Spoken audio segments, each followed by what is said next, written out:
सहगणो रघुनाथान्वितं तं सजीवं साद्वैतं सावधूतं परिजनसहितं कृष्णचैतन्यदेवं श्रीराधा कृष्णपादान् सहगणललिता श्रीविशाखान्वितां नीलाचलनिवासाय नित्याय परमात्मने बलभद्रसुभद्राभ्यां जगन्नाथाय ते नमः।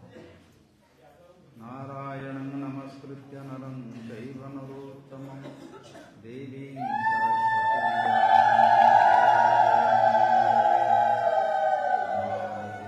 करुणानिधानं तमालवर्णं श्रीरावतारम् अपार संसार समुद्र सेतु भजामहे भागवत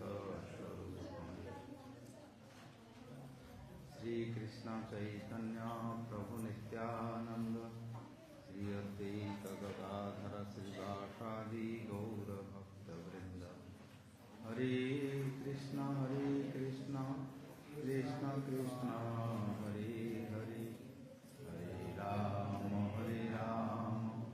राम राम हरे हरे।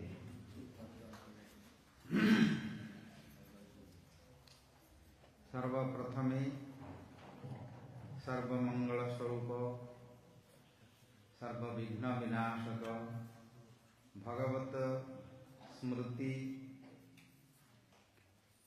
भक्ति प्रीति प्रदानकारी श्री गुरुपाद पद्म नित्यलीला प्रविष्टुं विष्णुपाद अष्टोत्तर शत श्री श्रील भक्ति प्रिय सिंह महाराज चरण कमले साष्टांग प्रणिपात पूर्वक हित की कृपा भिक्षा करुँची तथा समस्त शिक्षा गुरु परमहंस भागवत रसिक आचार्य वृंद सपार्षद भक्तिनाथ ठाकुर प्रभुपाद सपार्षद श्री गौरांग महाप्रभु श्री राधा गोविंद समस्त चरण रे साष्टांग प्रणिपात आम मान कृपा करी माया मिथ्या मोह दुख कारक संसार भितरु ये बंधन मुक्त करी भगवान नित्य धाम सच्चिदानंदमय वैकुंठ धाम नित्य लीला आम मान स्थान देवे शंकर कृपा बिना ये संसार आमे मन को भगवत पाद पद्म रे तांकर नाम रे तांकर भक्ति रे विनियोग करिवा संभव नहीं। यही श्रीमद् भागवत साप्ताहिक कथा यज्ञर आज पंचम दिवस आपण माने उत्साहर सहित श्रवण करछन्ती।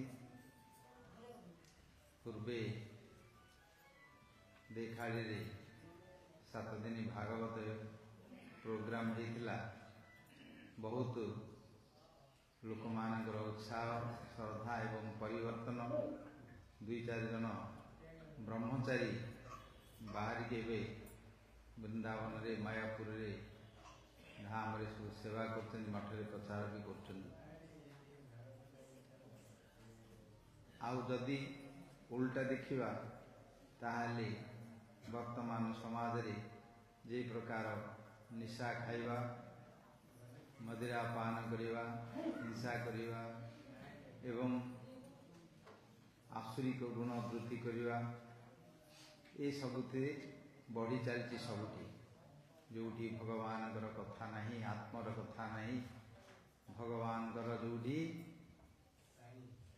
संकीर्तन नहीं भक्ति नहीं से अवश्य असुर मानकर राक्षस मानकर एवं विभिन्न प्रकार तमोगुण वृद्धि पाइब एवं अशांति हो। पिता माता सेवा करवा गुरुजन कथा मानिबा वृद्ध लोक मानकर कथा मानिबा तांको पचारिबा सम्मान करिबा ପିତା ମାତା ଭାଇ ବନ୍ଧୁ ସହିତ ମିଳିମିଶି ରହିବା, ପରସ୍ପର ପ୍ରୀତିଯୁକ୍ତ ହେବା, ସହନ କରିବା, କିଏ କ'ଣ କିଏ କହିଲେ କ୍ରୋଧିତ ନ ହେବା, କାମ କ୍ରୋଧ ଲୋଭ ଇତ୍ୟାଦିକୁ ସଂଯମ କରିବା ଏବଂ ଜୀବନରେ ଯେତେ ଦିନ ଥିବା ଶାନ୍ତି ସୁଖ ପାଇବା, ମରଣ ସମୟରେ ମଧ୍ୟ ସୁଖରେ ମରିବା। ଏ କଥା ଟିକେ ଚିନ୍ତା କରୁନାହାନ୍ତି। ସବୁ କରୁଛନ୍ତି, ଖାଇ ପିଇକି ସୁଖରେ ରହୁ ବୋଲି ସବୁ ଚିନ୍ତା କରୁଛନ୍ତି, କିନ୍ତୁ ମଲାବେଳୁ ସୁଖରେ ମରୁ ବୋଲି କିଏ ଚିନ୍ତା କରୁଛନ୍ତି? କିଏ ଶିକ୍ଷା ଦେଉଛି? ନାହିଁ। ଭାଗବତରେ ସେ କଥା ହଉ କୁହାଯାଇଛି। ଇଂଲିଶରେ କହନ୍ତି, if end is well all is well. ଶେଷଟା ଯଦି ତମର ଭଲ ହେଲା ତାହେଲେ ତମର ଜୀବନର ସବୁ ଯାକ ଭଲ ବୋଲି ଗଣା ହେବ। ଯଦି ଶେଷରେ ଯଦି ବିସ୍ମୃତି ହେଇଲେ, କିଛି ଜାଣିପାରିଲେନି, ଚିହ୍ନି ପାରିଲେନି, କ'ଣ ହେଉଛି ବୁଝିପାରୁନାହାନ୍ତି, ପାରାଲାଇଜ୍ଡ ହେଇଯାଉଛନ୍ତି ଏବଂ ବିଭିନ୍ନ ପ୍ରକାର ପାଗଳ ହେଇଯାଉଛନ୍ତି, କିଛି ବୁଝିପାରୁନାହାନ୍ତି, ଜାଣିପାରୁନାହାନ୍ତି, ନିଜର ଶରୀରକୁ ଜାଣିପାରୁନାହାନ୍ତି, ଲୋକମାନଙ୍କୁ ଜାଣିପାରୁନାହାନ୍ତି, ତାହେଲେ ବୁଝିବାକୁ ହେବ ତାଙ୍କର ପର ମରିବା ପରେ କ'ଣ ଗତିଟା ହେବ। ଜାଣିପାରିବେ, ଏଇଠି ପ୍ରାଣୀର ଭଲ ମନ୍ଦ ବାଣୀ ମରଣ କାଳେ ତାହା ଜାଣି, ମରଣ ସମୟରେ ହିଁ ବାହାରି ପଡ଼ିବ ରିଜଲ୍ଟ କ'ଣ ହେବ। ସେଥିପାଇଁ ସବୁ ସମୟରେ ମନୁଷ୍ୟ ଶେଷ ସମୟଟାକୁ ଚିନ୍ତା କରିକି କାର୍ଯ୍ୟ କରିବା ଦରକାର। ଶେଷ ସମୟ, ଶେଷ ମୁହୂର୍ତ୍ତ, ଅନ୍ତେ ନାରାୟଣ ସ୍ମୃତି। ଜଞ୍ଜମ ବାପି ସ୍ମରଣ ଭାବಂ ତ୍ୟଜତ୍ୟନ୍ତେ କଳେବରମ୍ ତଂ ତମେବୈତି କୌନ୍ତେୟ ସଦା ତଦଭାବ ଭାବିତଃ। ଏ ବିଷୟରେ ବହୁତ ଉଦାହରଣ ମଧ୍ୟ ଅଛି। ଭରତ ମହାରାଜଙ୍କର ଚରିତ୍ର କଥା ଭାଗବତରେ ଅଛି, ପୁରାଣ ମାନଙ୍କରେ ବର୍ଣ୍ଣନା ଅଛି। ପୁନର୍ଜନ୍ମ କଥା, ପୂର୍ବଜନ୍ମର କଥା, ଜାତି ସ୍ମର ହେବା କଥା ଅଛି।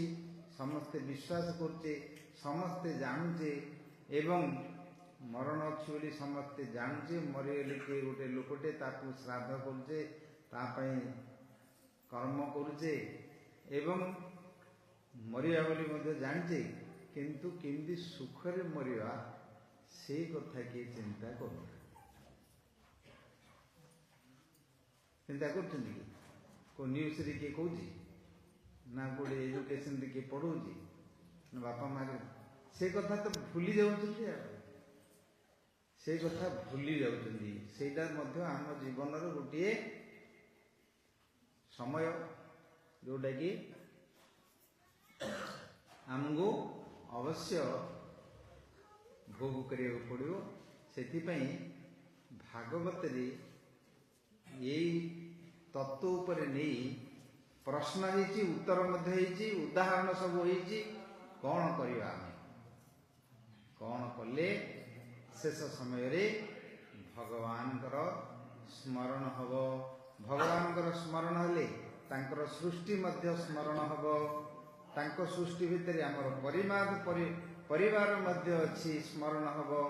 ନିଜର ସ୍ମରଣ ହେବ, ନିଜେ ବୁଝିପାରିବା, ଜାଣିପାରିବା। ବର୍ତ୍ତମାନ ମୋର ସମୟ ହେଇଗଲା, ଇଆଡ଼େ ନାଟିକା ବନ୍ଦ ହେଇ ଆସିଲେଣି, ସିଆଡ଼ୁ ଶ୍ୱାସ ବନ୍ଦ ହେଇ ଆସିଲାଣି, ବର୍ତ୍ତମାନ ଛାଡ଼ିକି ଯିବାକୁ ପଡ଼ିବ। ଲୋକମାନେ କହିବା ପୂର୍ବରୁ ରାମ ନାମ ଭଜ ବୋଲିକି କହିବା ପୂର୍ବରୁ ନିଜେ ଭଗବାନଙ୍କର ନାମ ହରିବୋଲ କରିକି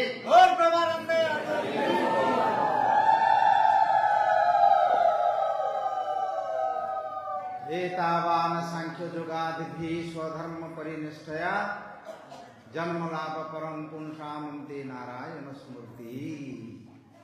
जेते दर्शन शास्त्र अच्छी, योग दर्शन, ज्ञान योग, कर्म योग, सांख्य योग, वर्ण आश्रम धर्म, ये समस्त को सारांश करी विचार करी कहले जन्म लाभ परम पुंसाम। ये मनुष्य जीवन परम लाभ अर्थ सर्वश्रेष्ठ लाभ, परम लाभ बोली कहले। परम लाभ अर्थ श्रेष्ठ लाभ, ताडो लाभ बोली किसी ना। ये जगत रे जिते लाभ अच्छी, टंका पैसा कि जहाँ किसी लाभ कर से लाभर गोटे लिमिट रही। से लाभ आउरी गोटे अधिक लाभ अच्छी किंतु जंगलब्ध्वा परचा परम लाभम मन्यते नाधिकम ततः जस्मिन स्थित न दुखेण गुरुणा भी विचल्यते जहाँ को लाभ कले ताठू अधिक लाभ बोली किछि नाही से लाभ मिलले कौन हम ना ये जगत में कौन गुरुतर दुख ना तुमको विचलित करदेव धैर्यच्युत करदेव तुमको टेंशन करदेव डिप्रेस करदेव कि स्ट्रोक करदेव से प्रकार कौन सी तुमको शक्ति नहीं दुख नहीं प्रलय हो गले तमर धैर्य तमर साहस तमर बल तमर सहिष्णु शांति सुख आनंद प्रेम केवल जीवन से लाभ दूसरी भागवत से भगवत भक्ति प्रेम को पाइले जो संपत्ति के पाइले मृत्यु को जय करी अमृत भगवत प्राप्ति हो।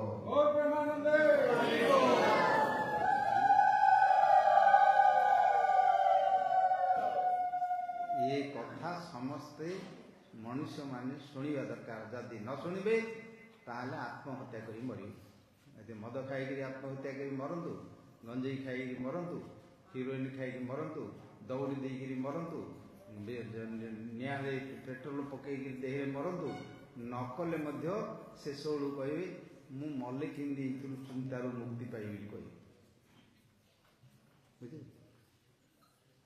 मरुचंद तो केते आत्महत्या को पशुपक्षी मैंने कर मद गंजे खाऊ ना दौड़ी देकर मरुंच ना कि ट्रेन रे जाकि मुंड लगाउं कहीं सृष्टि करना मनुष्य माने केवल गोटे से करती एवं निजे तो डिग्रेडेड हो जाती मनुष्य जो भगवत प्राप्ति हम ताको जय कर भगवत प्राप्ति आनंद प्रेम आनंद को प्राप्त कर तो पाऊना जो असीम आनंद अखंड आनंद अक्षय आनंद अच्छी पाखे आत्मा अच्छी से आनंद को पाई पारना शेष यही सब इंद्रिय मानकर व्यापार रे काम क्रोध लोभ इत्यादि जाई अतृप्त होगी अशांति होगी निशा खाऊँ निजे मरुंच समाज नष्ट कर परिवार नष्ट कर कौन समाज भितर व्यवस्था नहीं ना कौन आईन कानून व्यवस्था अच्छी ना कौन कोर्ट विचार करी अच्छी किसी ना खाइले खाए मरवे आमको तो टैक्स मिलूँ पैसा के टैक्स मिल ना बढ़े दियो टैक्स पैसाटा इनकम हो बेसी उपाय किसी ना क्या करने भागवत रस पीआर अच्छी भक्ति रस चेतनमय रस नित्य आनंद सत्य स्वरूप जीवन कौन तार दिव्यता कौन अच्छी जीवन लक्ष्य कौन अच्छी एम ऑफ लाइफ जदि से माने जानवे ताहले ताकू छाड़ देकी भागवत कथा रस जो थे सत्य अच्छी नित्य अच्छी एवं विज्ञान तत्व अनुभव तत्व अच्छी से अनुभव कथा जिते बड़े अनुभव को से माने आणवे ये सब निशा इत्यादि ज्ञान अनुभव को छाड़े एवं समस्ते जितेन्द्रिय हो पारे जितम धृतिवान हो पारे मनोबुझ करें स्वभाव को जय करें सबकि सही पारे समाधान करें एवं जगत रे कीर्तिवान होगी भगवत धाम को जाइए किए किए जाइए आ भितर स्टोरी कहुई भागवत चरित्र कथा वर्णना है को जुगरे को मन्वंतर को समय कार कौन होती से विषय रे आपण माने सुनथिले ए आकु तैयारी करछंदी लिखिले श्री व्यासदेव भगवान अवतार कलिजुग आसीबो लोक मानकर भितर ए प्रकार अज्ञानता खेली जीवो से माने आ पाठ साठ जोड़ा पढ़िबे सेउडा खाली कर्म करिबा विद्या काम करिक पेट पोषिया विद्या सब सेउडा वृत्ति करी विद्या एका पढ़िबे आत्मतत्व भूलीजे मुक्ति मार्ग भूलीजे से हित लगी बद्रीनाथ बसी से लिखिले एवं निजे लेखिकी बहुत किसी वेद पुराण संहिता वेदांत सब लिखा पर शेष तृप्त हो पारे कहीं सबुथ विचार करी साधन कथा लिखिं किंतु देखिले कलिजुग लोक मान से प्रकार समय नहीं शक्ति नहीं आउ व्यवस्था नहीं स्कूल कॉलेज यूनिवर्सिटी गोटे सब्जेक्ट नहीं गोटे प्रोफेसर नहीं गोटे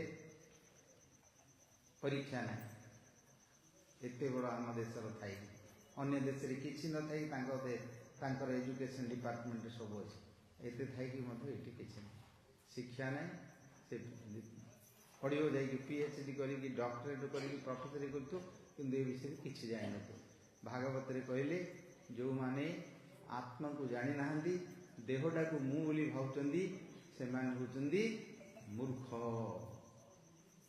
भागवत कहते भागवत कथा शुणुचे तो किए पंडित किए मूर्ख ता भीतर कहते कृष्ण उद्धव को कहले उद्धव पचार एकादश स्कंदे किए मूर्ख जस्य देहे आत्मबुद्धि स मूर्ख देहटा को जी मु बोली भावुची सी हूँ मूर्ख। पुरुष बेले भावुची जदि मु पुरुष मु अमुक कूल अमुक मोर जन्म मोर पिता माता मोर आईडी कार्ड गोटे आमर नेशनालिटी बार्थ प्लेस बार्थ डेट यही सब जो लिखा होता भितर ये सब जाक अज्ञान बोली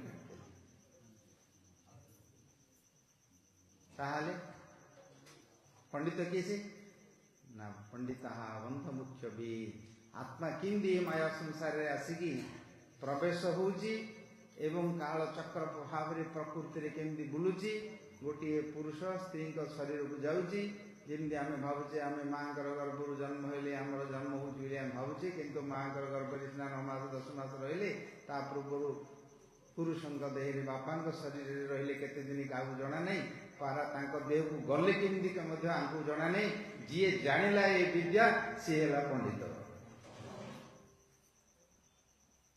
काम कर पैसा पर पेट बुझे गाई गोरु पशु पक्षी किए बंचुनी पिंपुड़ी जंदा सब बंचुन से गोटे बड़ कथा भागवत भाग्य जोटा अच्छे से आसो कर्म कर किंतु लक्ष्य रखा भगवान को प्रति गीतार गोटे उदाहरण देले पद्म पत्र जन्म होची पानी भितर सृष्टि होची पानी भितर रोची किंतु केबे पानी रे मिसुनी स्वतंत्र तार सौंदर्य तार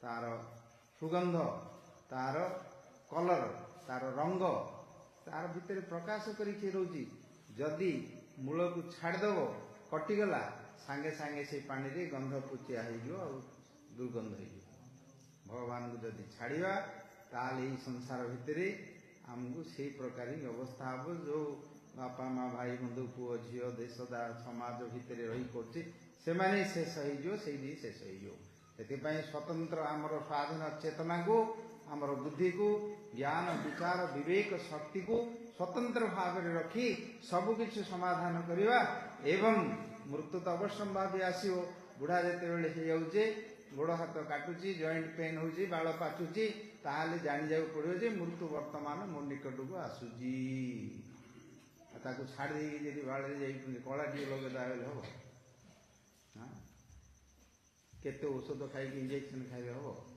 सेटा खाइले किसी असुविधा नहीं किंतु सेटा भाविया पड़ो तापे व्यवस्था कौन अच्छी आमर पुराण मानक शास्त्र रे भगवान सृष्टि रे कौन व्यवस्था करछंदी से विषय रे पढ़िले बुझिपारे सी होचंदी श्रीमद् भागवत भगवान कृपा करी एटा कहछन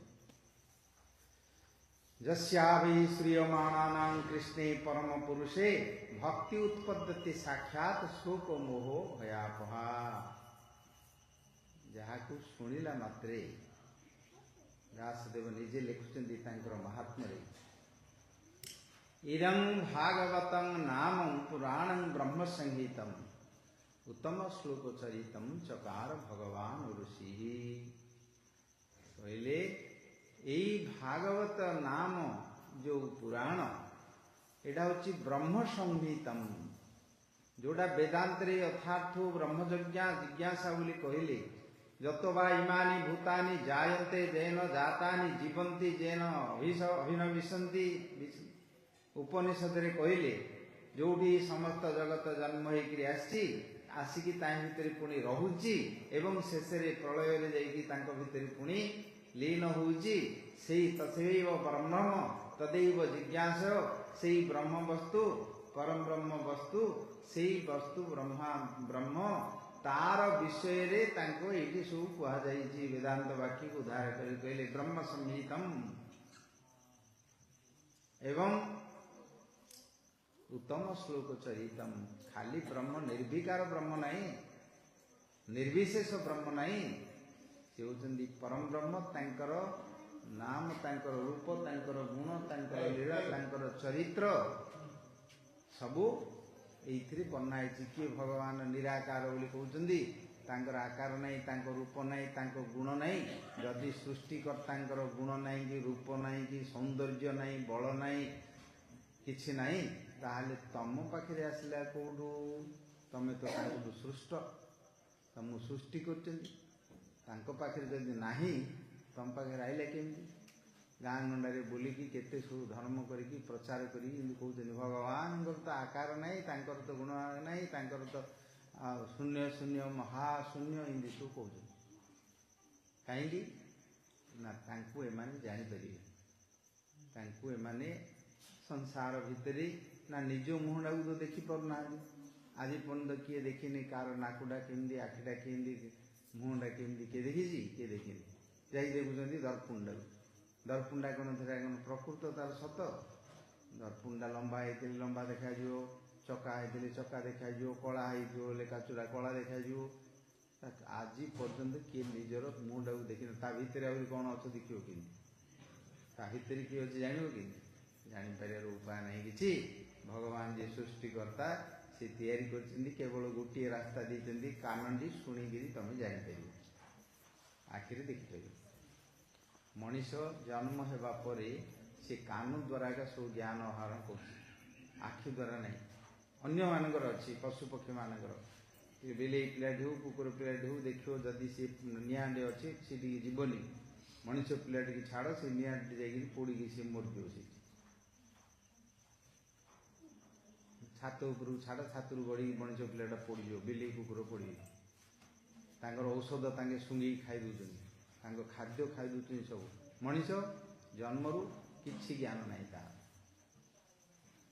माने सब कान द्वारा शुणी शुणिकी सीटू लेखा ओ आई सब शुणिकी अक्षर द्वारा अक्षर ज्ञान होपर से अक्षर ज्ञान द्वारा गोटे पढ़ुंट पढ़ी से ज्ञान अर्जन कर से गुड़ा शब्द जो अक्षर को पढ़ुंट से शब्द रूप में परिणत हो शब्द ज्ञान पाइबा लिपि ज्ञान से शब्द ज्ञान द्वारा ही ग्रहण करचे जे जो भाषा रे मातृभाषा माँ ठारू शुणी था से भाषा द्वारा ही ट्रांसलेट कर बुझुंट ना अन्य भाषा कहले बुझीपर ये हूँ प्रोसेस मनुष्यर ज्ञान पाइबापी केवल श्रोत्र इंद्रिय श्रवण द्वारा गोटे अच्छी एवं पिला बेले पिला गुड़िक सब बसुथे खेलुथे बुलुथे जालु थे गोटे जदि शोवाई समय गोटे कथाटे कह गोटे चरित्रटे कह सी कान डेरी आई शुण शोपड़ पिला बेले यहाँ अच्छी मनीष को देते ये पशुपक्षी मानकर आउ क्या पाखे ना आउ क्या पाखे ना कथा शुणा ज्ञान अर्जन करवा शास्त्र शुणा ये ज्ञान किंतु तांकर नहीं गुरु पाखर शुणा बापा माँ अच्छा समस्त बापा अच्छी माँ अच्छी स्त्री अच्छी स्वामी अच्छी पुओ अच्छी झी अच्छी साना तीन जन अच्छी वंश अच्छी समस्त पशुपक्षी मानकर अच्छी मनीष मानकर गोटे अच्छी अधिक गुरु गुरु माने ये कर्ण पथ देखी ज्ञान अर्जन करवा पढ़िले जोड़ा पढ़ुं से शब्द द्वारा ही ताको अनुभव हो ज्ञान हो शब्द को बुझापी ही अक्षर करा आकार दि जाइए आकार बा वर्ण लेटर ताकू लिपि करा जाइए तो ये आम मानकर मनुष्य मान जो व्यवस्था भगवान कर आमे से जदि श्रवण करवा ताहले कष्ट किसी हेनी शुणिल कौन कष्ट बसिल भगवान चरित्र शुण आनंदर विषय कार कथा शुणुचे आम न्यूज खोलिले टीवी खोलिले पॉलिटिशियन माने कहतु कि ना कौन क्रिमिनाल कहतु ना कौन चोर कहतु कौन ना कार गोटे शुणुंट यहाँ गोटे मनुष्य जीवन गोटे ज्ञान पाइबार खबर पाइबार जानियार गोटे व्यवस्था कि सबू शुणिया जदि जी सृष्टिकर्ता जी सवारी कर विषय न जाना ताहले आम मानकर सबुगुड़िक जहाँ शुणुची करुचे जिते ज्ञान अर्जन कर उपाधि कर कहले सबठू बनाइब गोटे मड़टा को ताको फगु फगु पकईकी पाट फाट पकईकी बैंड बाजा बजईकी संसार को नेला भाया 3 घंटा कि 4 घंटा तांको लागुची आंकु 30 40 50 वर्ष लागुची बाजा बजईकी संसार को नहीं पड़ुचंदी एते टाइम फगु देगी पाट पिंधेगी बाजा बजई नौथु किंतु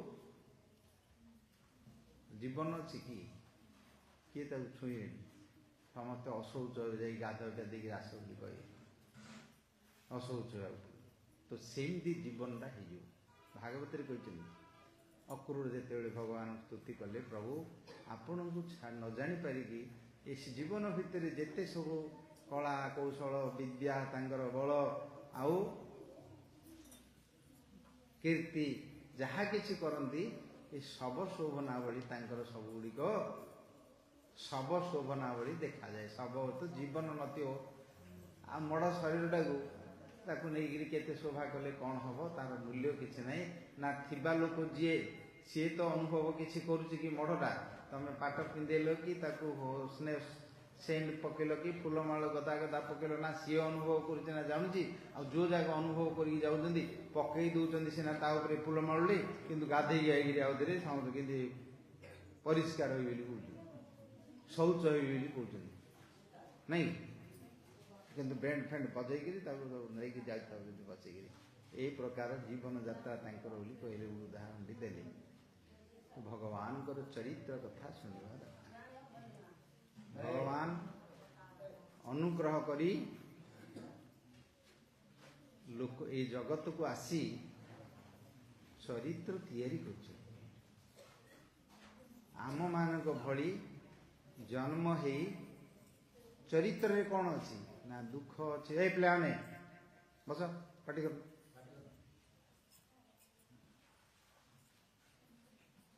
आम मानक पई कृपा करिकी आम मानक भली दुख सुख हसिबा कांदिबा एवं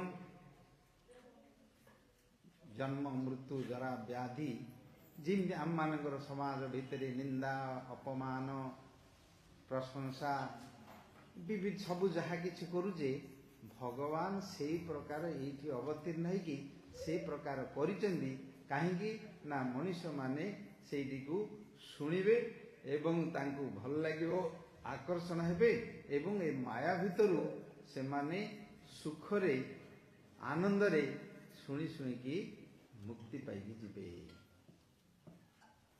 सेथिबे करती शुश्रूषुभि तत्क्षणा शुणिबाटी आनंद कर्तुम सुसुखम मव्ययम कोड़ी जाइकी बण पर्वत एकुटिया घर द्वार सब छाड़ी त्याग होकर योग साधना करी प्राण को रुंधिकी प्राणवायु को रुंधिकी आसन को गोड़ हाथ को छंदी बसिकी कुआड़े न चालिकी हा कुआड़े न देखी एका एका जाइकी जो संसार रु जीवाई अष्टांग योग कथा कहुई चक्र मान को साधन करिया कथा कहुई यम नियम आसन प्राणायाम प्रत्याहार ध्यान धारणा सिद्धि समाधि इत्यादि ये सबू किए करी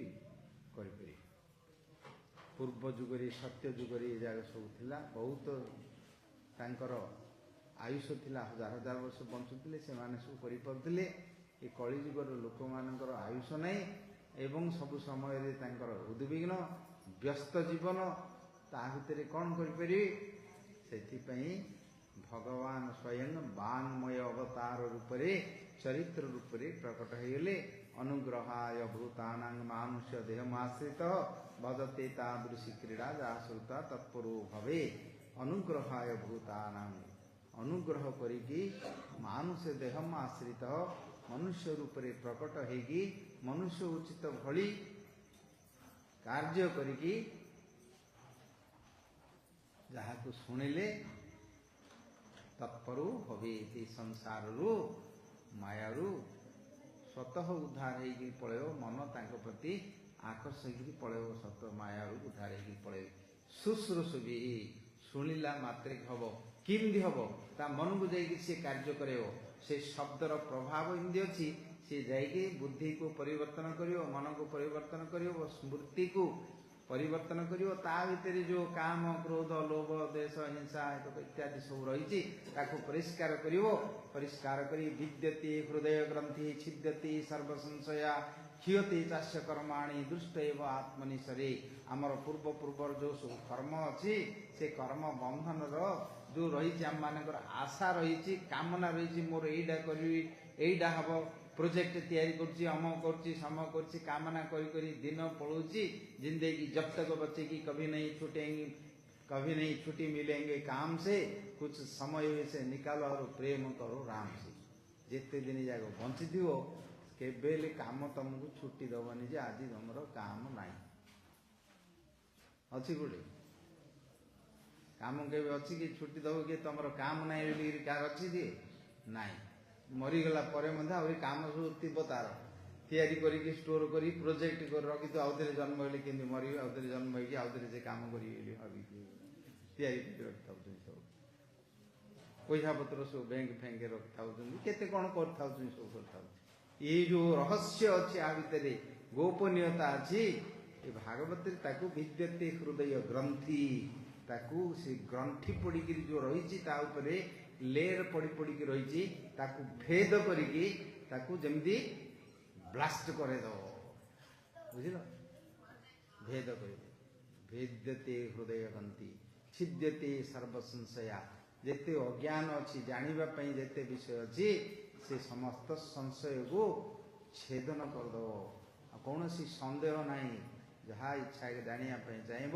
सब ता भितर जापर छिद्यते सर्व संशया क्षीयते चाष्य कर्माणि पूर्व पूर्वर जेते कर्म रही जहाँ जहाँ कर कर्म खंडन हो पलय क्षीयते चाष्य कर्माणि दृष्ट एवं आत्मनिश्वरे निजर आत्मा को दर्शन करी परमात्मा भगवान को दर्शन करी ये संसार उद्धार पाई भगवत प्राप्ति की सेवा प्राप्त करने को योग्यता लाभ कर बुझे से शुणा दरकार भगवान कथा शुणा दरकार कौन शुणापी करनेक कथा अच्छी विषय योग कथा भी अच्छी ज्ञान कथा भी अच्छी त्याग अच्छी दान अच्छी व्रत अच्छी तपहति योग अच्छी सब अच्छी दान करिकी हरिश्चंद्र शिवी रत्ती देव इत्यादि से चरित्र सब अच्छी स्वर्ग को जाइछन्ति स्वर्ग रे वास करी रही चरित्र कथा अच्छी आमर पुराण रे तो अनेक कथा अच्छी भक्त मानकर चरित्र कथा अच्छी ऋषि मानकर देवता मानकर असुर मानकर चरित्र कथा वर्णना करा जाइछि भगवान अवतीर्ण होइछन्ति मीन रूप रे आसिले कूर्म रूप रे आसिले वराह रूप रे आसिले नृसिंह रूप रे आसिले वाम रूप रे परशुराम रूप रे राम रूप रे बलराम कृष्ण एवं बुद्ध एवं आउरी गोटे अवतार अछन्ति कलकी आसिबे कहीं जो देखुछ सब झगड़ा ए चलेनी पृथ्वी रे यार समाधान सब कलकी आसिले आंकु किए समाधान कर सब समाधान कर भक्ति जात हम कृष्ण परम भक्ति उत्पद्यते साक्षात शोक मोह भयापहा शोक आ मोह आ भय ये तीन प्रकार दुख ताकू पास्ट प्रेजेंट फ्यूचर तीन भाग रे दुख को तीन संज्ञा देते पूर्वे जो दुख होची से मन पड़े शोक हुए कांदती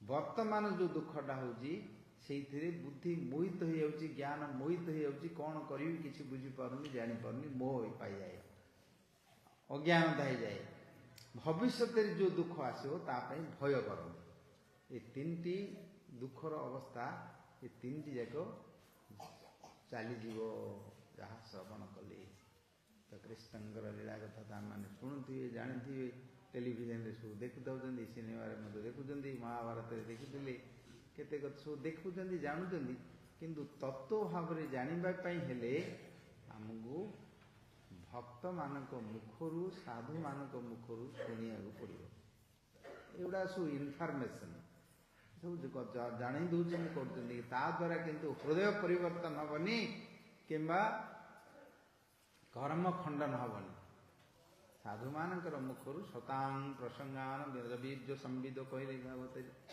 जगन्नाथ दास लिखले साधु संगते हरि कथा हेले खंडई भवत्यथा साधु जीव साधु संग बिनु ଲଭି ନ ପାରେ ମୋର ତ।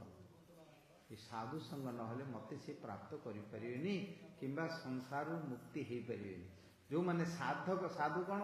ଯେଉଁମାନେ ସାଧନ କରୁଛନ୍ତି, ଭଗବାନଙ୍କ ପାଦ ପଦ୍ମରେ ଅର୍ପିତ ହେଇ ଗୁରୁଙ୍କର ଭକ୍ତମାନଙ୍କର ଆଶ୍ରୟ ନେଇକି ତାଙ୍କର ତତ୍ତ୍ୱ କଥା ପାଇ ଯେଉଁମାନେ ନିଜକୁ, ଇନ୍ଦ୍ରିୟମାନଙ୍କୁ, ନିଜର ପ୍ରାଣକୁ, ନିଜର ସମୟକୁ ସେଇଥିରେ ବିନିଯୋଗ କରୁଛନ୍ତି, ତାଙ୍କ ମାନଙ୍କ ପାଖରୁ ଶୁଣିବ, ତାଙ୍କ ପାଖରେ ସଙ୍ଗରେ ରହିଲେ ମନଟା ସେପଟକୁ ଯିବ।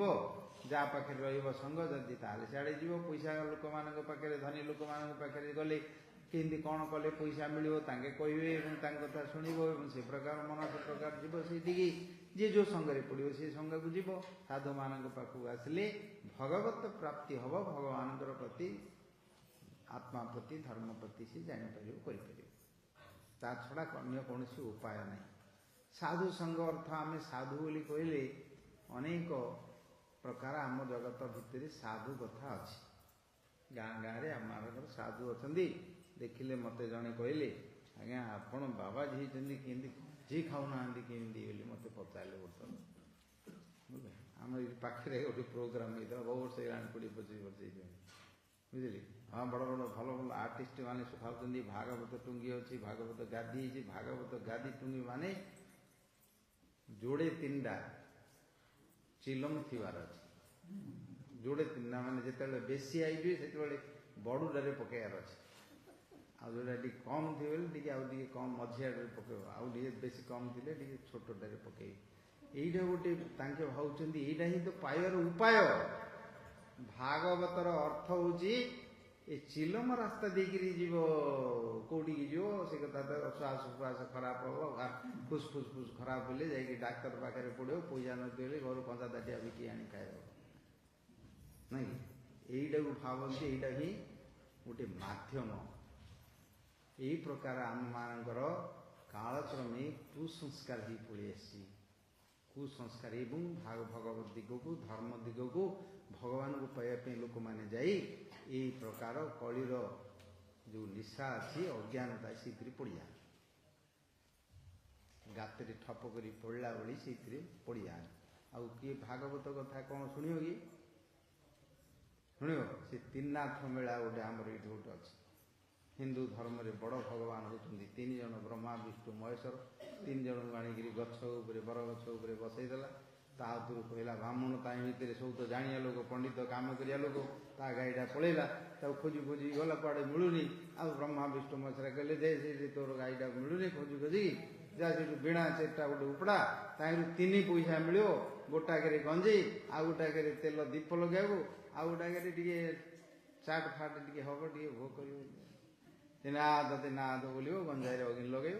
ଗଞ୍ଜାଇରେ ତ ଅଗ୍ନି ଲାଗିବ, କେଉଁ ତିନିନାଥ କୁଆଡ଼େ ଗଲେଣି। ଆଉ ଯିଏ ନିନ୍ଦା କଲା ତାର ବଡ଼ ପୁଅ ମରିଗଲା। ରାଜା ଯିଏ ନିନ୍ଦା କଲା, ରାଜାର ବଡ଼ ପୁଅ ମରିଗଲା। ଆଉ ଗୋଟେ ବୈଷ୍ଣବ କଥା ମୋତେ ଲେଖା ହେଇଛି। ବୈଷ୍ଣବ ଜଣେ ନିନ୍ଦା କଲା, ସେ ନିନ୍ଦା କରନ୍ତି ଗଞ୍ଜେଇ ଫଞ୍ଜେଇ ଖାଇବାକୁ କହିଲେ। ସେ କହିଲା ତାକୁ ଆଉ ବାଟରେ ଯାଉଛି, ବର୍ଷା ହେଲା ଯେ ଆଉ ଘର ଚିହ୍ନି ପାଇଲାନି, ବୁଲିଲା। ତିନିନାଥକୁ କହିଲୁ, ଆଉ ତାର ମନେ ପଡ଼ିଗଲା, କହିଦେଲେ ତା ଲୋକ ଯାକ ଡରିଲେ। ଆଉ କ'ଣ, ଇଏ ସବୁ ଅସଂସ୍କାର ପଡ଼ିକି ରହିଛି। ଭାଗବତ ଶୁଣିବ କି? ଭାଗବତର ସାବଜେକ୍ଟକୁ ଯିବା ପୂର୍ବରୁ ଆମମାନଙ୍କ ଭିତରେ, ସମାଜ ଭିତରେ, ଗାଁ ଗଣ୍ଡାରେ ଯେଉଁ ପ୍ରକାର ଗୋଟେ ଆମକୁ ଗୋଟେ ମାୟା ଆଚ୍ଛନ୍ନ କରିକି ରଖିଛି, ଗୋଟେ ଭୁଲ ଜିନିଷର ଆମେ ଗୋଟେ ପାଥରେ ପଡ଼ି ସେଇଟାକୁ ଜାଣିବା ଦରକାର। ନହେଲେ ସାଧାରଣ ଲୋକ ଯାକ ଯାଇକି ଭଗବାନଙ୍କ ନାଁରେ, ଭାଗବତ ନାଁରେ, ଭକ୍ତି ନାଁରେ ଗଞ୍ଜୁଡ଼ି ହେଇଯାଉଛି। ବୁଝିଲେ? ସେଇଟା ବି ରକ୍ଷା କରିବା ଦରକାର। ମୁଁ ଯାଇଥିଲି ସେ ଗୋଟେ ପ୍ରୋଗ୍ରାମକୁ, ସେଇଠି ସବୁ ଯାଇକି ପ୍ରୋଗ୍ରାମ କରି ହରି କଥା କହି କ'ଣ ପୁରା ସେ ଇଏଟା ପୁରା ଏକାଥରେ ସତେକି ଯଜ୍ଞ ଧୂଆଁରେ ଯେମିତି ନାହିଁ, ସେମିତି ଗଞ୍ଜେଇ ଧୂଆଁରେ ଭରି। ମୁଁ କହିଲି ମୋତେ ତ ନିଶା ହେଇଯିବ ଏଇଠି, ଆଉ ମୁଁ ତାଙ୍କୁ ପ୍ରବଚନ କରିକି କ'ଣ ସେଇ ବିଷୟରେ ବୁଝେଇଲି, କେମିତି ଏଗୁଡ଼ା ଖାଇଲେ ଦେହ ଖରାପ ହେଉଛି, ମନ ଖରାପ ହେଇଯିବ, ବୁଦ୍ଧି ଖରାପ ହେଇଯିବ ଏବଂ ମରିବା ପରେ ଦେଖିବେ ସେଇଥିରେ ହିଁ ସେମାନେ ମରିବେ, ସେଇ ଚିନ୍ତାରେ ହିଁ ମରିବେ। ସେଇଟା ନ ମିଳିବ ମରିବେ, ସେଇଟା ଖାଇବେ ମରିବେ। ଧରିଲାଣି ଯାହାକୁ, ମରିବା ପରେ କ'ଣ ହେବ ଜାଣିଛନ୍ତି? ଏମାନେ ସବୁ ସାପ, ବିଷଧର ସର୍ପ, ବିଛା ଏମିତି ସବୁ ଶରୀର ପାଇବେ। କାହିଁକିନା ସେଗୁଡ଼ାକ ଚିନ୍ତା କରୁଛନ୍ତି, ତାଙ୍କୁ ସେ ପ୍ରକାର ଶରୀରଟେ ମିଳିବ। ଅନ୍ଧକାର ଭିତରେ, ଗାତ ଭିତରେ ରହିବେ, ସେ ମୋଇକିରି ପଢ଼ିଛନ୍ତି ଆଉ ବୁଦ୍ଧି ବିବେକ ବିଚାର ବିଜ୍ଞାନ ଏଗୁଡ଼ିକ ତାଙ୍କର ଆଉ ଆସିବ କ'ଣ?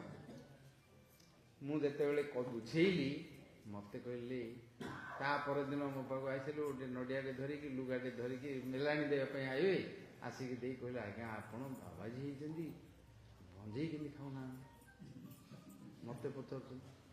ମୁଁ ଆଉ ଥରେ ତାଙ୍କୁ କ'ଣ ଉତ୍ତର ଦିଇ, ମାନେ ବାବାଜୀ ମାନେ ସାଧୁ ମାନେ ଗଞ୍ଜେଇ ଅବଶ୍ୟ ଖାଇବେ। ଅଛନ୍ତି ସବୁ ଗୋଟେ ପର୍ବତ ଉପରେ କିଏ ଥିବେ, ବଣ ଭିତରେ ଥିବେ, ଆଶ୍ରମ ଭିତରେ ଥିବେ, ଚନ୍ଦନ ଫନ୍ଦନ ଥିବ, ଘୋରାଘୋରି କରି ଚନ୍ଦନ ପେଡ଼ା ଫେଡ଼ା ଥିବ, ଏସବୁ ଗାଧେଇ ପାଧେଇକି ଯିବେ, ଚନ୍ଦନ ଫନ୍ଦନ ଘୁରିବେ, ପୁଡ଼ାଟେ ସାଙ୍ଗରେ ନେଇଥିବେ, ତାହିଁରୁ ଲଗେଇଦେବେ, ଗୁରୁଙ୍କୁ ଅର୍ପଣ କରିବେ। ଗୁରୁ ସେତେବେଳେ କୋଇଲା ଇଞ୍ଜିନ ଭଳିଆ ଛାଡ଼ିବେ, ତାରୁ ଏମାନେ ତ ପ୍ରସାଦ ପାଇବେ, ସେଥିରେ ଖାସି ଖାସିକି ମରିବେ। ସେଥିପାଇଁ ଭାଗବତ କ'ଣ ତାକୁ ଜାଣିବା ଦରକାର ଏବଂ ତାକୁ ରକ୍ଷା କରିବା ଦରକାର। ଆମର ଦାୟିତ୍ୱ ହେଉଛି ତାଙ୍କୁ ରକ୍ଷା କରିବା, ତାଙ୍କୁ ସମ୍ମାନ କରିବା ଏବଂ ତାଙ୍କର ଯେଉଁ ଜ୍ଞାନ ଉପଦେଶ ଦେଇଛନ୍ତି ସାରା ପୃଥିବୀ ତା ଭିତରେ ଦେବତାମାନେ ଆସିକି ଭାଗବତ ଶୁଣିବା ପାଇଁ ଯେଉଁଠି ପ୍ରାର୍ଥନା କଲେ ପାଇଲେନି ଭାଗବତ କଥା ଅମୃତ, ଆମେ ତାଙ୍କୁ ଏ ଅବସ୍ଥାକୁ ନେଇଯାଇଛି। ସମାଜ ଭିତରେ ଆମର ଗାଁ ଗାଁରେ ଭାଗବତ ଟୁଙ୍ଗି ଅଛି। ଯାହା ହଉ ଏବେ ଧୀରେ ଧୀରେ ପରିବର୍ତ୍ତନ ହେଉଛନ୍ତି। ପ୍ରଚାର ହେବାରୁ କିଏ ତ କହୁନଥିଲି, କିଏ କହିବ, କିଏ କହିବା ଲୋକ ନଥିଲେ, ତାଙ୍କୁ ସମସ୍ତଙ୍କୁ ସେଇଟା ଦରକାର ହେଇଯାଉଥିଲା। କିନ୍ତୁ ଗୁରୁବର୍ଗ ମହାତ୍ମାମାନଙ୍କର କୃପାରୁ ତାଙ୍କୁ ସେ କଥା ସତ୍ୟ କଥା କହିଲେ ବୁଝୁଛନ୍ତି, ଜାଣୁଛନ୍ତି, ପରିବର୍ତ୍ତନ ହେଉଛି। ଯେଉଁମାନେ ଆଉ ଛାଡ଼ି ପାରୁନାହାନ୍ତି, ବୁଝିଲେ କି, ଏ ଜିନିଷ ଗୁଡ଼ାକ ଯାହାର ଅଭ୍ୟାସ ହେଇଯାଉଛି, ଯେଉଁ ଛୋଟ ଜିନିଷ ଗୁଡ଼ାକ ଏଇ ନାଶ ହେଉ, ଗୁଟୁକା ହେଉ, ପାନ ବି ହେଉ, ବିଡ଼ି ହେଉ, ଚା ହେଉ, ଏ ଯାକ ଯେଉଁମାନଙ୍କର ଅଭ୍ୟାସ ହେଇଯାଉଛି ସେମାନେ ଆଉ ଛାଡ଼ି ପାରୁନାହାନ୍ତି। ସେ ବ୍ରେନ୍ରେ ତାଙ୍କର ଯେଉଁ ନିକୋଟିନ୍ ଗୁଡ଼ାକ ଅଛି ତାଙ୍କୁ ରହିଯାଉଛି ସେ ଭିତରେ। ନ ଖାଇଲେ ମୁଣ୍ଡ ବିନ୍ଧିବ, ତାଙ୍କୁ କିଛି କାମ କରିବନି, ଗୋଡ଼ ହାତ ଦୁର୍ବଳ ଲାଗିବ, ଯେଉଁଟା ହେଉଛି ମରିବ ପଛେ ଖାଇବ ବୋଲି। ଡାଇବେଟିସ୍ ସେମିତି ଗୋଟେ ହେଇଯାଇଛି, ତାଙ୍କୁ ମିଠା ନ ଖାଇଲେ ଆଉ ରହିପାରୁନାହାନ୍ତି, ଚୋରି ଲୁକେଇ ହେଲେ ଖାଇଦେଉଛନ୍ତି। ଇନ୍ସୁଲିନ୍ ନେଇଥାଉଛନ୍ତି, ରସଗୋଲା ଯଦି ପଡ଼ିଗଲା ଖାଇଲେ ମରିବି, ନ ଖାଇଲେ ମରିବି, କାହିଁ ଛାଡ଼ି ଦେଉଛନ୍ତି, ଖାଇଦେଉଛନ୍ତି। ହେଲେ ନିଶା ଏ ଅଭ୍ୟାସ, ବୁଝିଲ, ଏ ଅଭ୍ୟାସ ଯେମିତି, ସେ ଅଭ୍ୟାସକୁ ପରିବର୍ତ୍ତନ କରିବା ବଡ଼ କଷ୍ଟ। ସ୍ୱଭାବକୁ ପରିବର୍ତ୍ତନ କରିବା ବଡ଼ କଷ୍ଟ ସେଇଟା, କିନ୍ତୁ ଚେଷ୍ଟା କଲେ ଅବଶ୍ୟ କରିପାରିବା, ନ ହେବ ବୋଲି କିଛି ନାହିଁ। ଅତଏବ ଭାଗବତ ନାଁରେ ଆମର ଯାହା ସବୁ ଚଳେ ଏବଂ ଯାହା କରୁଛନ୍ତି ତାର ଗୁରୁତ୍ୱକୁ ଆମେ ବୁଝିବା ଦରକାର। ବୁଝିଲେ ଯାହାକୁ ଶୁଣିବା, ଆମର ଏଇଠି ଯେଉଁ ସଂସ୍କୃତି ଅଛି, ଜନ୍ମ ହେଇଛି, ପୂର୍ବେ ଜନ୍ମ ହେଲେ ଏନ୍ତୁଡ଼ିଶାଳରେ ଭଗବାନଙ୍କର ଚରିତ୍ର ଗୋପଲୀଳା ପଢ଼ୁଥିଲେ। କାହିଁକି? ପିଲାଟି ଭଗବାନଙ୍କର କଥା ଶୁଣିବ। ମଲା ବେଳକୁ ଏକାଦଶ ସ୍କନ୍ଧ ପଢ଼ୁଥାନ୍ତି, ତତ୍ତ୍ୱ କଥା, ଆତ୍ମତତ୍ତ୍ୱ କଥା ସବୁ ଲେଖା ହେଇଛି, ଯେଉଁଥିରେ ସେ ମୁକ୍ତି ପାଇବ। ବୁଝିଲେ? ସେଥିପାଇଁ ଆଉ ଚରିତ୍ର ଉପରକୁ ତ ଆପଣମାନେ ଶୁଣୁଛନ୍ତି। ଭଗବାନଙ୍କର ବିଶେଷ କରି ଶ୍ରୀକୃଷ୍ଣଙ୍କର କଥାଟି କାହିଁ କହିଲେ ନା, କୃଷ୍ଣ ହିଁ ଅନ୍ୟ ଅବତାର ରୂପରେ ସବୁ ଆସିକିରି କରିଛନ୍ତି। ସିଏ ହିଁ ରାମଚନ୍ଦ୍ର ରୂପରେ ଆସିଥିଲେ, ସିଏ ହିଁ ବାମନ ରୂପରେ ଆସିଥିଲେ, ସିଏ ହିଁ ନୃସିଂହ ରୂପରେ ଆସିଥିଲେ। ଆଉ ଯେତେ ଗୁଣାବତାର ଅଛି, ଯେତେ ଯୁଗ ଅବତାର ଅଛି, ଯେତେ ଲୀଳା ଅବତାର ଅଛି, ସତ୍ୟାବେଶ ଅବତାର ଅଛି, ବ୍ୟାସଦେବ ରୂପରେ, ପୃଥୁ ରୂପରେ ଆସିଥିଲେ ଏବଂ ଅନ୍ୟାନ୍ୟ ବ୍ରହ୍ମା ବିଷ୍ଣୁ ମହେଶ୍ୱର, ସିଏ ହିଁ ଏ ସମସ୍ତ କିଛି କରୁଛନ୍ତି ଭାଗବତରେ ବର୍ଣ୍ଣନା। ସେଥିପାଇଁ କହିଲେ କୃଷ୍ଣେ ପରମ ପୁରୁଷେ, ତାଙ୍କୁ ଦେଖିବା ପାଇଁ କହିଲେ। ଭଗବତ ଗୀତାରେ ତ ମହାଭାରତ ଯୁଦ୍ଧରେ ଅର୍ଜୁନଙ୍କୁ ସିଏ ଦେଖେଇଲେ ବିଶ୍ୱରୂପ, ମା ଯଶୋଦାଙ୍କୁ ଦୁଇଥର ଦେଖେଇଛନ୍ତି ବିଶ୍ୱରୂପ। ଆଉ ଯେତେବେଳେ ମହାଭାରତରେ ଆସିଥିଲେ ସେ କରିବା ପାଇଁ ତାଙ୍କର ମଧ୍ୟସ୍ଥତା, ଶାନ୍ତି ଦୂତ ହେଇକି ଆସିଥିଲେ ମଧ୍ୟ, ସେତେବେଳେ ମଧ୍ୟ ଦୁର୍ଯ୍ୟୋଧନ କହିଲା ତାଙ୍କୁ ବାନ୍ଧି, ତାଙ୍କୁ ଦେଖେଇଲେ ବିଶ୍ୱରୂପ, ସେଇଠି ବି ଦେଖିଛନ୍ତି। ଅନେକ ବାର ଦେଖେଇଛନ୍ତି, ଦେଖିଛନ୍ତି। ଯେଉଁମାନେ ତାଙ୍କୁ ସ୍ତୁତିସ୍ତବ କରିଛନ୍ତି ଏବଂ ତାଙ୍କର ଯେଉଁ କଥା, ଯେଉଁ ଉପଦେଶ ଦେଇଛନ୍ତି, ଆଜି ସେଇଠି ମନୁଷ୍ୟ ସମାଜର ତମେ ଯଦି ଦେଖିବ, ଯେତେ ଧର୍ମ ଅଛି, ଯେତେ ସମସ୍ତ ଦର୍ଶନ ଅଛି, ଯେତେ ଆମର ସବୁ ଶିକ୍ଷା ଅଛି, ସବୁଥିରେ ଭଗବତ ଗୀତା ନମ୍ବର 1ରେ ଅଛି। ଭଗବାନଙ୍କର ଗୀତା, ଭଗବାନଙ୍କର ଉପଦେଶ, ସେଥିପାଇଁ ଭଗବତ ଗୀତା ବୋଲି କୁହାଗଲା। ଏହି ପ୍ରକାର ଯେଉଁ ଆତ୍ମତତ୍ତ୍ୱ କଥା ତାହିଁରେ ଉଦାହରଣ ଦେଇକି ବୁଝେଇଛନ୍ତି, ସେଇଠି ଦେଖୁଛି ସେ ଦୀପଟି ଆଲୋକକୁ ଦେଖି କି ପ୍ରକାର ତାକୁ ଭୋଗ କରିବା ପାଇଁ ଆସୁଛି। ଗୋଟେ ପତଙ୍ଗକୁ ଗୁରୁ କରୁଛନ୍ତି, ସେ ଦେଖାଯାଉଛି ତାକୁ। ଆଚ୍ଛା, ସୂର୍ଯ୍ୟଙ୍କର ତ ଆଲୋକ ଥାଉଛି, ଦିନ ବେଳା ଦେଖିବ ଗୋଟେ ପତଙ୍ଗ କୋଉଠି ଦେଖାଯିବନି, କୋଉଠି ଦୁଷି କୋଉଠି ପଡ଼ିକି ଥିବେ, ତମେ ଖୋଜିଲେ ମିଳିବନି, କୋଉଠି ନାହିଁ। ଯେତେବେଳେ ଅନ୍ଧକାର ହେଇଯିବ, ଅନ୍ଧକାରରେ ଯେତେବେଳେ ଲାଇଟ୍ଟେ ଜଳିବ, ସେ ଲାଇଟ୍ଟାକୁ ଦେଖିଦେଲେ ପାଗଳ ହେଇକି ପଳେଇ ଆସୁଛନ୍ତି। ଆଇକି ତାଙ୍କୁ ଭୋଗ କରିବା ପାଇଁ ସତେକି ଗିଳିଦେବେ, କି ତାଙ୍କୁ ଚୋବେଇକିରି ଖାଇଦେବେ, କି ତାଙ୍କୁ ଚାଟିକିରି, କି ନହେଲେ ତା ଭିତରେ ପ୍ରବେଶ ହେଇଯିବେ। ଦୌଡ଼ି ଦୌଡ଼ିକି ଯାଇକି ଆସନ୍ତି, ତା ଉପରେ ଯାଇକିରି ବସି ପଡ଼ିକିରି ତାକୁ ଯାଇକିରି ଚୋବେଇ ଖାଇଲା ବେଳୁ ଜାଣନ୍ତିନି ତା ଭିତରେ କେତେ ପୋଡ଼ିବାର ଗରମ ଅଛି, ହିଟ୍ ଅଛି। ବସିଲେ ସାଙ୍ଗେ ସାଙ୍ଗେ ମୁହଁ ହାତ ଗୋଡ଼ ପୋଡ଼ିଲା, ଛଟକିରି ପଡ଼ିଗଲେ ତଳିଆ ପଡ଼ିଗଲା ପରେ ଟିକେ ଯଦି ପବନ ଫବନ ବାଜିଲା ମରିଗଲେ ତ ମରିଗଲା, ନାଇଁ ଯଦି ଟିକେ ନ ମରିକି ପଡ଼ିଲା, ଆଉ ଟିକେ ଯେତେବେଳେ ପବନ ଫବନ ବାଜିବ ଭୁଁ ଭୁଁ ଭୁଁ ଏଇଲେ 2-4 ଗୁଡ଼ା ବୁଲିବେ, ବୁଲିଲା ଆଉଥରେ ଟିକେ ବଳ ପଳେଇ ଆଉଥରେ ଉଡ଼ି ଉଡ଼ି ଯିଏ ସେ 2-4 ଥର ଯାଇକିରି ଶେଷ। ଏ ସଂସାରରେ ଏଇ ଯେଉଁ କାମ ରୂପକ ଅଗ୍ନି ରହିଛି, ସେ କାମ ରୂପକ ଅଗ୍ନିରେ ସ୍ତ୍ରୀମାନେ ପୁରୁଷମାନେ, ପୁରୁଷମାନେ ସ୍ତ୍ରୀଙ୍କ ପ୍ରତି, ସ୍ତ୍ରୀମାନେ ପୁରୁଷଙ୍କ ପ୍ରତି ଏ କାମ ଅଗ୍ନିରେ ପଡ଼ିକି କେମିତି ଭସ୍ମ ହେଉଛନ୍ତି। ଯଦ୍ୟପି ସେଇଥିରେ କଷ୍ଟ ପାଉଛନ୍ତି, କିନ୍ତୁ ତାକୁ ଛାଡ଼ି ପାରୁନାହାନ୍ତି। ସେଇଥିପାଇଁ ପତଙ୍ଗକୁ ଗୋଟେ ଗୁରୁ କରୁଛନ୍ତି। ଗୌର ପ୍ରେମାନନ୍ଦ ହରେ।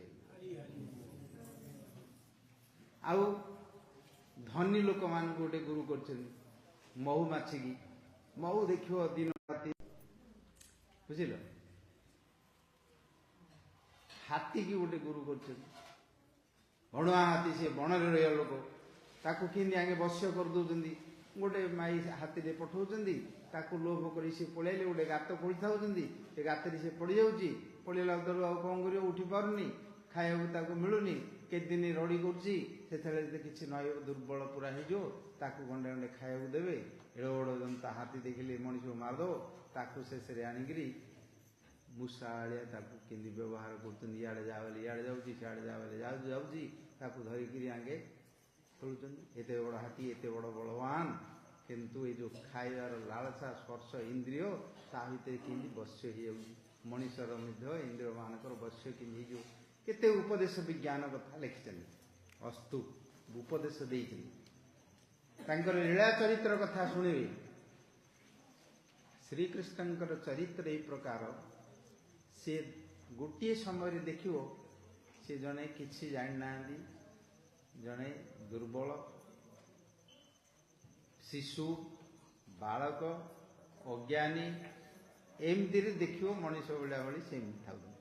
ସେହି ସମୟରେ ଦେଖିବ ସର୍ବେଶ୍ୱରେଶ୍ୱର, ସମସ୍ତ ଜ୍ଞାନ ପରିପୂର୍ଣ୍ଣ, ସମସ୍ତ ବଳ ପରିପୂର୍ଣ୍ଣ, ସମସ୍ତ ଶକ୍ତି ତାଙ୍କ ପାଖରେ। ନିମିତ୍ତ ମାତ୍ର ହେ, ମୁଁ ସବୁ ମାରିଦେଇଛି କାଳରେ, ମୟା ହତଃ ସର୍ବମ୍, ମୋ ଦ୍ୱାରା ସବୁ ମରିଯାଇଛନ୍ତି। ତମେ ନିମିତ୍ତ ହେଇକିରି ଯସ୍ୟ ଲଭସ୍ୟ, ତମକୁ ମୁଁ ଯସ୍ୟ ଦେବି, ଯେହେତୁ ତମେ ମୋର ପ୍ରିୟ ଭକ୍ତ ଏବଂ ମୋର ସଖା, ତମକୁ ମୁଁ ଯସ୍ୟ ଦେବି, ଏ କଥା କହିଲି। ତ ଏଇ କୃଷ୍ଣଙ୍କର ଲୀଳାକୁ ବର୍ଣ୍ଣନା କରିବାକୁ ହେଲେ ଏଇ ତାଙ୍କର ଯେଉଁ 2ଟି ରୂପ ଅଛି, ଏଇ ଯେଉଁ 2ଟି ବିଚିତ୍ରତା ଅଛି, ଏଇ ତାକୁ ଯଦି ଠିକ୍ ତତ୍ତ୍ୱ ଆକାରରେ ନ ବୁଝିବା ତାହେଲେ ବୁଝିପାରିବନି ତାଙ୍କ ଲୀଳାକୁ। ରାସ ଲୀଳା କଲେ, ବୁଝିଲେ, ଗୋପୀମାନଙ୍କ ସହିତ ମଦନ ମୋହନ। କିଏ ଜଣେ ସେଇଠି ରହିକି ଟିକେ ଗାଇଡ଼ କରିବାର ଅଛି, ନହେଲେ ସବୁ ଡିଷ୍ଟର୍ବ କରିବେ, ସମୟ ହେଲେ ଆସିଯିବେ। ହେଲେ ଜଣେ ମ୍ୟାନେଜ କରିବାର ଦରକାର। ଏପଟେ ଲୋକ ଯାକ ବସିପାରିବେ, ଖାଲି ରଖିଛ, ଲୋକମାନଙ୍କୁ ସିଆଡ଼େ ଜାଗା ନାହିଁ, ଯିଏ ମ୍ୟାନେଜ କରୁଛନ୍ତି ତାଙ୍କୁ ଆଗରୁ ଆଣିକିରି ବସାଇବା ଦରକାର ଥିଲା। ହଉ ରଖ, ପଛେ ସରିଲା ବେଳକୁ ଆଉ ଏପଟକୁ ସେପଟକୁ ଡାକିଲେ ହେବ। ଥାଉ ବସ, ଯିଏ ଆସୁଛନ୍ତି ତାଙ୍କୁ ସେଇଠି ରଖ, ନହେଲେ ଏଠି ଶୁଣିପାରିବନି କଥା। ଭଗବତ କଥା, ଦିବ୍ୟ କଥା, ଗୋଟିଏ ତତ୍ତ୍ୱ କଥା ବୁଝି ନ ପାରିଲେ ଆଉ ବୁଝିପାରିବେନି ସେମାନେ। ଭଗବାନ ଶ୍ରୀକୃଷ୍ଣଙ୍କର 2ଟି କଥା ଅଛି, ନିଜେ ତ ଗୀତାରେ କହିଲେ, ଯଦା ଯଦା ହି ଧର୍ମସ୍ୟ ଗ୍ଲାନିର୍ଭବତି ଭାରତ ଅଭ୍ୟୁତ୍ଥାନମ୍ ଅଧର୍ମସ୍ୟ ତଦାତ୍ମାନଂ ସୃଜାମ୍ୟହମ୍। ଯେତେବେଳେ ଯେତେବେଳେ ଧର୍ମରେ ଗ୍ଲାନି ହେଉଛି, ମୁଁ ସେତେବେଳେ ଆସିକି ଏଇଠି ଅବତୀର୍ଣ୍ଣ ହେଉଛି। ପରିତ୍ରାଣାୟ ସାଧୁନାଂ ବିନାଶାୟ ଚ ଦୁଷ୍କୃତମ୍ ଧର୍ମ ସଂସ୍ଥାପନାର୍ଥାୟ ସମ୍ଭବାମି ଯୁଗେ ଯୁଗେ। धर्म को संस्थापना करुच्ची दुष्कृत मान विनाश करुच्ची साधु मान भक्त मान रक्षा करुच्ची कहते डिक्लेयर कर सब अवतार कथा मध्य चरित्र कथा तांकर कृष्ण लीला रे प्रकाश होती सी देखे हनुमान को डाकिले महाभारत युद्ध रे रथ रे विराट युद्ध हम दिव्य अस्त्र सब प्रयोग हम से हनुमान भली त्रेता जुगर से प्रकार सिद्ध न रहिले ए युद्ध रे जिणवा सहज नहीं एथिपाई गजरे तांकर हनुमान बसिले जेते सब आग्नेयास्त्र वैष्णवास्त्र पाशुपत अस्त्र ब्रह्मास्त्र जो आरंभ कर प्रयोग है सेते बेले हनुमान तांको रक्षा करके रखिछन। त्रेता जुगर रामचंद्र लीला रे हनुमान थिले द्वापर जुगरे मध्य तांकर एठी लीला अछि आसिले जाम्बवान कथा चरित्र कथा अछि कृष्ण लीला रे एठी